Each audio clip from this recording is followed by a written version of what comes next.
نحمده ونصلي على رسوله الكريم اما بعد فاعوذ بالله من الشيطان الرجيم بسم الله الرحمن الرحيم اللهم صل على محمد وانزله المقعد المقرب عندك يوم القيامة بسم الله الرحمن الرحيم ان عدة الشهور عند الله 12 شهرا في كتاب الله يوم خلق السماوات والأرض منها 4 حرم صدق اللہ العظیم۔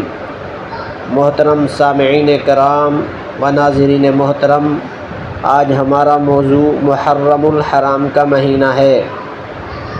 یہ محرم الحرام کا مہینہ محترم مہینہ ہے۔ محرم کا مہینہ اسلامی سال کا پہلا مہینہ ہے اور یہ مبارک اور محترم مہینہ ہے، اور اس میں 10 محرم کا دن بڑا مبارک دن ہے۔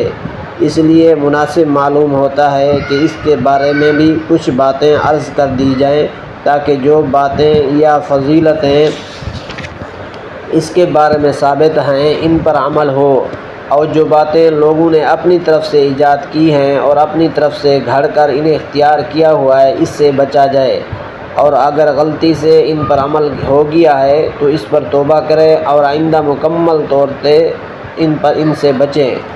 سال میں 12 مہینے ہوتے ہیں۔ ان 12 مہینوں میں 4 مہینے اشہر حرم یعنی محترم مہینے کہلاتے ہیں۔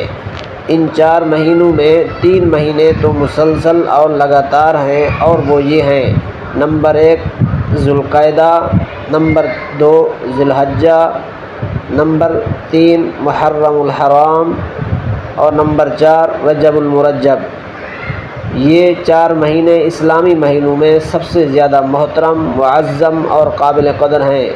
حضرت آدم علیہ السلام سے لے کر سیدنا حضور صلی اللہ علیہ وسلم کے زمانے تک آسمان سے جتنی بھی شریعتیں نازل ہوئی ہیں، ہر شریعت میں اور ہر نبی کے زمانے میں ان 4 مہینوں کو محترم قرار دیا گیا ہے۔